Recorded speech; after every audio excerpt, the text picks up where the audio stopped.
Well, hello. How you guys today? I've got a mail call, and then I'm going to talk to you just for a minute, and then I'm going to get up and do something else. But we do have to open this mail. You know that. We have mail from Rowena, and mail from Susan, and mail from Sheila, and mail from Lori. Let's start with Lori in Decatur, Michigan. M.I.'s Michigan, isn't it? Let's start with this one. And then I'm going to talk to you about something else. But we'll do this first. And yes, I've got my handy dandy little mail opener. If I do it right, it works like a charm. Let's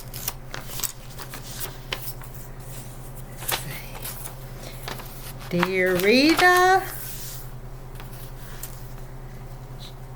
She enjoys both channels and my videos.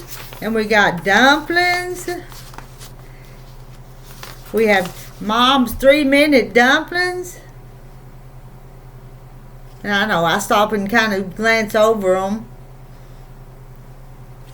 We have, this is Harriet's coconut custard pie, and it makes its own crust. Harriet is my neighbor, and she gave me this recipe. Harriet's coconut custard pie.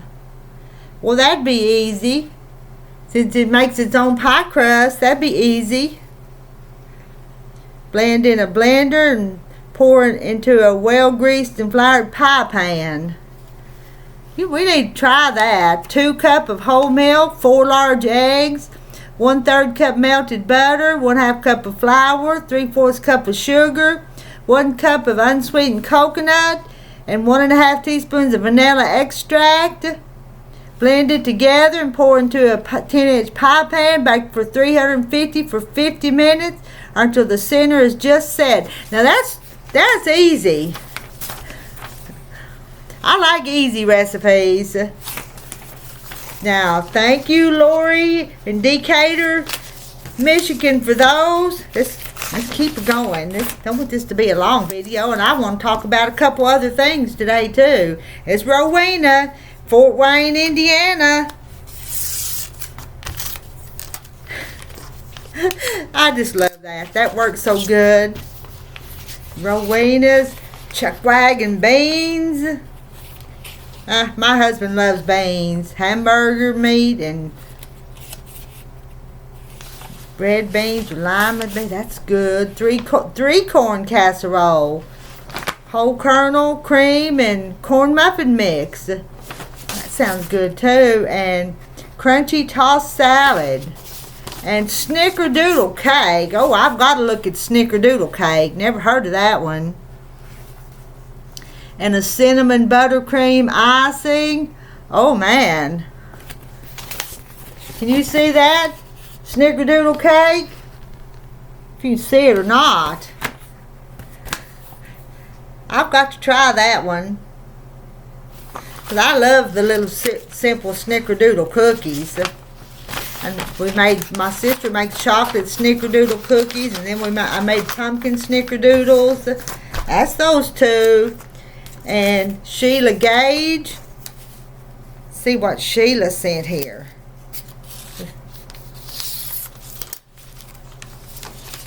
Sheila has sent, oh, well, I'll tell you what Sheila sent.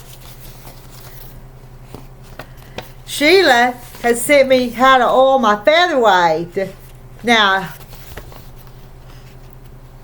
that's sewing machine oil every 6 months. Sewing machine oil, oh, it's got color coded. Every 8 hours of sewing, and each day you sew. Alright, I needed that because I know I love my little featherweights, and you guys know that I don't do them as often as what I ought to. And how to lubricate the motor. I'm going to hang that up someplace where I can look at it all the time. Thank you, Sheila. I needed that. And I may have to show you guys these details later. So that wasn't even recipes. And this is from Susan Kick in Portage, Pennsylvania. And I know she probably sent recipes here for that quilt drawing, but I'm going to tell you something. Just a second. Let's look here. Make sure that's what it is. And she wrote a long letter and cream cucumbers and tuna cakes and gob cake. Gob cake. I can't make that up. Susan Kick has sent gob cake.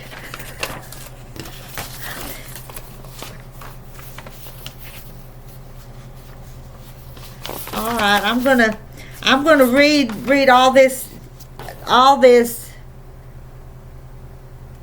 later, but I'll tell you what. Last year I gave a quilt away for my birthday last year, and you know who won the quilt last year? Susan Kick from Portage, Pennsylvania. We called it. I let y'all pick last year which one you wanted, and Susan wanted the one called Rosy Stars. So one of my quilts already lives with Susan in Pennsylvania. And I think she'd asked here for my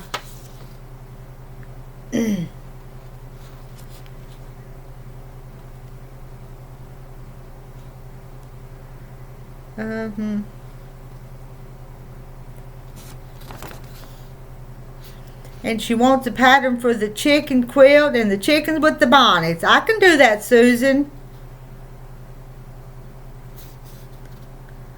All right. There's some, I think, some more ideas. So I'm gonna scoot that over there because I wanted to talk to you about something else. I wanted to show you this one. This is something I bought at a church yard sale one day. I tell you, they were just gonna probably throw it away, and I just couldn't. It's just not really pretty. It's ugly as it can be. Let me hold it up so you can see it. Can you see it? Not anything pretty at all about it, but they were going to throw it away, and I want you to look. Some of it was hand pieced. Can you see that? It's kind of got some hand piecing and some machine piecing both. But there was so many stitches in that I just couldn't let them just throw it in the garbage. Find another. Some of them. Not all of them are machine pieced or hand pieced. You see that? Now what in the world am I going to do with that? But I tell you what I am going to do. I've got lots of scraps, and I'd kind of like to just do a simple one with my scraps and do some squares like this, and then kind of strip it together. I said, I don't know what to do with that. Fold it up and put it up, and somebody else will have to throw it away, not me. I just can't bring myself to throw it away. But somebody had put a lot of work into it. Look at that. So anyway, it came home with me that day, a couple years ago. I brought it home. And one more thing I want to show you. This is just a little doggy one. But you know who pieced this one? Now I've got my grandma pieced this, and my grandma died. Grandma Ellen passed away in 1975, and she made a lot of quilts in her time. But this is one of the blocks she pieced. And my mama just kind of hand quilted around some of those squares, and I guess I need to put a binding on it and just kind of put it away. But this is kind of to document who made it and where it come from. And the same way with this one. This video is just documenting some of the stuff. And that's all I've got for you this morning. I need to get some addresses and chicken patterns sent out today. Y'all know today's Terry's birthday, so I need to take care of him today. Make it easier on him. He's out hauling some hay, and I think I'm going to go ride with him a little bit.